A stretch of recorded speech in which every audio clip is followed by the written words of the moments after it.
Welcome back to Changfied YouTube channel, your trusted source for latest update across South Sudan and beyond. Before we proceed with this latest news update, I would like you to help the channel by subscribing, turn on the notification bell so whenever we upload any video you can be notified. Government minister said security operation alone cannot end Warrap state violence. South Sudan continued to face security challenges in different parts of the country. One of the areas receiving attention right now is Warrap state, especially the Greater Tony area, where communities have experienced repeated violence. During a meeting of Parliament on Wednesday, Minister of Parliamentary Affairs Michael Makwelwet shared his opinion about the situation. According to Michael Makwelwet, using military force alone will not bring lasting peace to the area. Michael Makwelwet told Lawmaker that although security forces have been deployed in the past, the violence has continued. Because of this, Michael Makwelwet believes the government and local communities must look deeper into the reason behind the fighting. The minister explained that taking weapons away from civilians is only one part of the solution. In his view, removing guns without solving the problem that lead people into conflict will not stop future violence.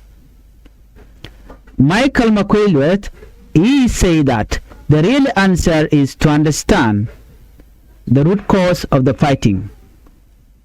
These causes may include long-standing disagreement between communities, revenge attack, competition over resources, and other local issues that continue to create tension. According to Michael Makwelwet, according to the minister, peace cannot be achieved only through military action. Michael Makwelwet encouraged leaders from Warrap state to take a stronger role in helping their own communities solve disagreement peacefully.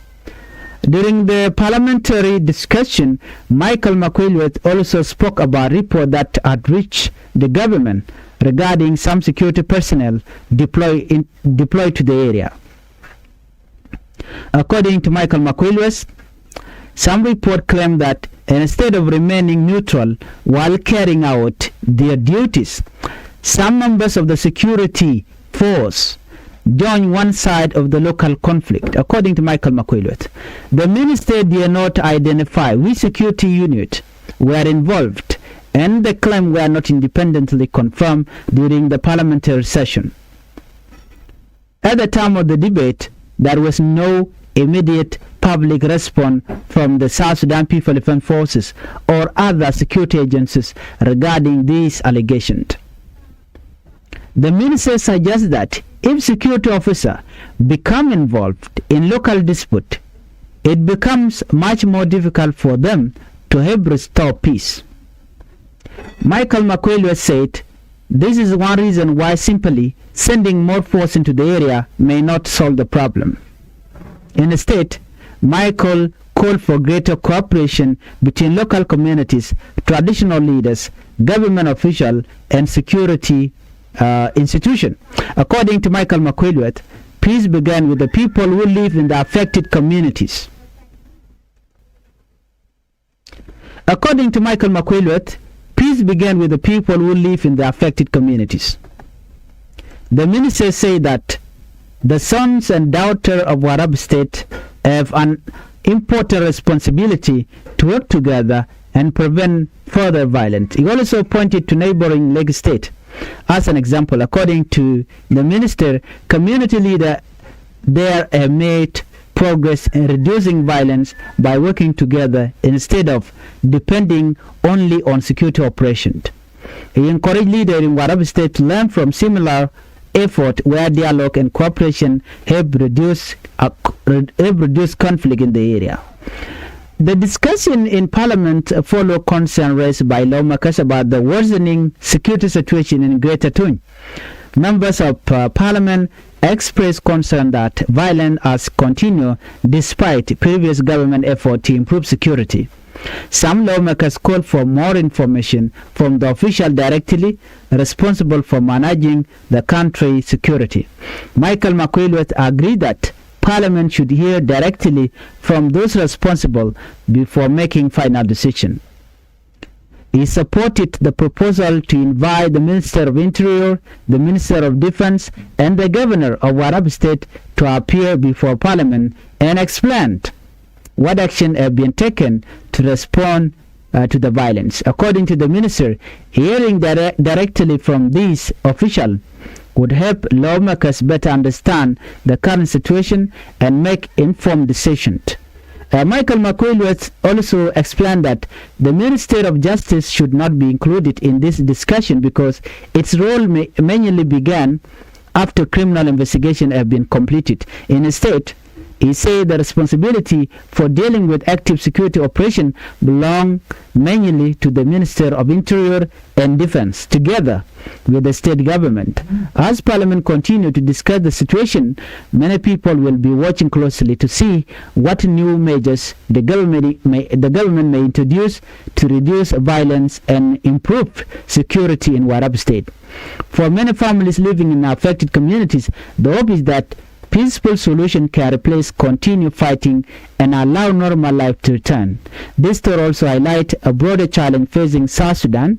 In many areas of the country, lasting peace depends not only on security operation but also on cooperation between communities, local leaders, government institutions, and security agencies. Whether the effort will lead to lasting peace in Warrap State remains to be seen. That is our first story. Let's move on. Court here defend from Lieutenant General Gabriel Doblam. According to this report, during Wednesday court session, Deputy Chief of Defense Force Lieutenant General Gabriel Doblam presented part of his defense before the judges. Doblam, who also served as the acting chief of staff of the SPLIO, answered questions from the court about military detention facility known as Jamus Ground.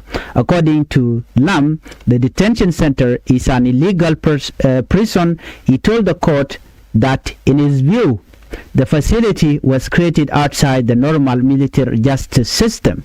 These statements were made by the defendant during his defense before the court. The court has not made any finding on these claims and the case is still ongoing. During the hearing, one of the judges asked Lam, who controlled the Jamus Ground detention facility. In response, Lam said that the facility is operated by the Military Intelligence Directorate of the South Sudan People Defense Force, commonly known as SSPDF. If you want to hear more, please make sure you subscribe to Changfied YouTube channel and do not forget to hit the notification bell so whenever we upload a new video you can be notified. Let's meet on the next report.